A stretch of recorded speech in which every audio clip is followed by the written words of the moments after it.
Hello students, in the previous lecture we have discussed about the brief account on Lac operon concept.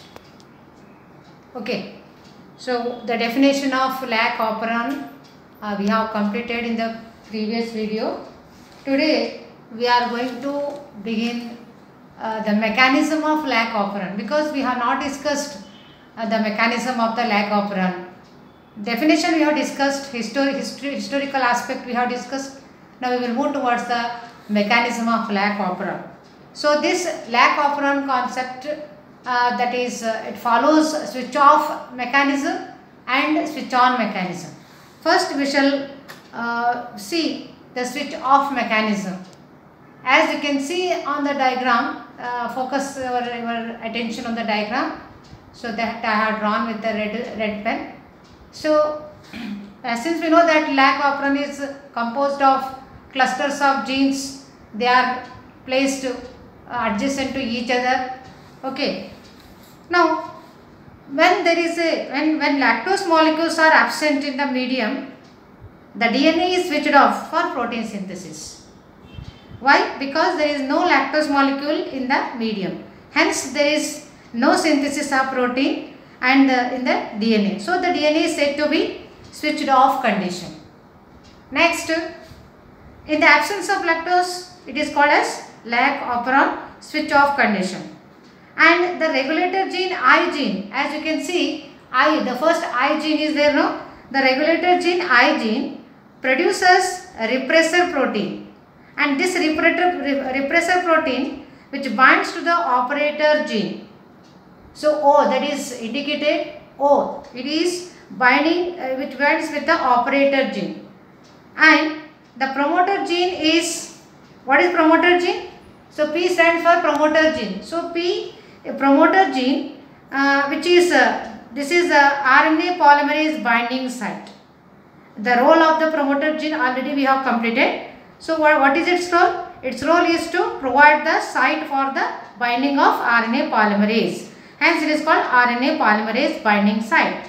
And this does not allow the polymerase, RNA polymerase, to transcribe the structural gene. So remaining three ZYA are the structural gene. So when there is no sugar, lactose sugar in the medium, the switch off condition is there. As a result, the promoter gene that does not allow the RNA polymerase to transcribe the structural gene. And RNA polymerase is needed for what? For the transcription purpose. That is, RNA polymerase is required for the transcription of the structural genes, that is ZYA. So in the absence of lactose sugar, this does not allow the transcription of the structural gene. So in the absence of lactose, the repressor protein which binded on operator gene. See in the diagram I have shown operator gene with shaded, so that after P, O is there. Okay. So in the absence of lactose, what happens? The repressor protein which binded on the operator gene, that blocks the way of the RNA polymerase. And you can see the blockage here, that binds the that blocks the way of the RNA polymerase. As a result, the structural genes fails to undergo the transcription as well as translation. Structural genes, which are those ZYA. So those ZYA fails to undergo transcription as well as translation. Then, so this condition is called as switch off condition. Why? Because the repressor protein binds the operator gene, and that prevents the RNA polymerase from transcription as well as translation. So the red diagram, with the help of a red pen, I have shown the switch off condition. Now the blue ink pen I have drawn the diagram, so that indicates the switch on mechanism. Okay. So the same manner, in the switch on condition, what happens? Let us see. In the switch on condition, in the presence of lactose sugar, the Lac operon is called switch on condition, because therefore it is see, lactose is an inducer, because inducer is what? Inducer is the lactose sugar. It is going to start the switch on condition. So therefore the lactose is called inducer, in the presence of lactose repressor protein, okay, in the presence of what happens? The lactose sugar, which is a inducer, that binds to the repressor protein. Okay, so it binds to the inducer or lactose sugar. As a result, the repressor protein becomes inactivated. So the last diagram. I have shown here. That is the diagram is indicated inactive repressor. You can focus on the inactivate repressor. Why it becomes inactivate? Because the repressor protein it becomes inactivated since the lactose sugar is attached to the binds to the inducer or lactose sugar. So lactose attached to the repressor protein, hence it becomes inactivated condition. And now the RNA polymerase, which is present on the promoter site, binded on the promoter site, that moves further.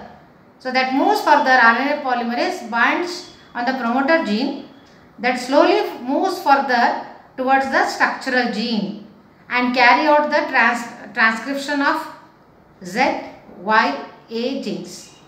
As the RNA polymerase moves towards the structural genes, ZYA genes, that carry out the transcription of a ZYA. And from the mRNA, three different enzymes are produced. I have wrote on the board. So which are those three important enzymes which are produced on the mRNA?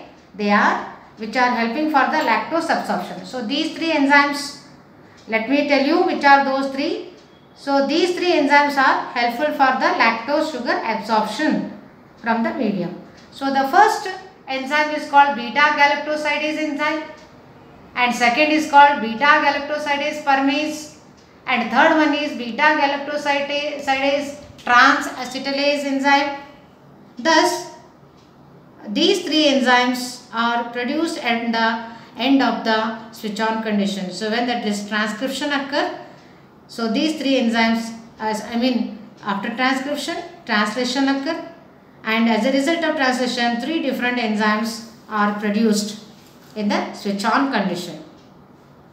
That is the beta galactosidase enzyme. The first one is beta galactosidase enzyme, that is produced from Z gene. So capital Z is there. So that capital Z, that is responsible for the production of beta galactosidase enzyme. What is the role of its enzyme? The main role of this enzyme is which helps in the breakdown of the lactose sugar into glucose as well as galactose. The role of beta galactosidase is what? That is to break down the lactose sugar into glucose and galactose.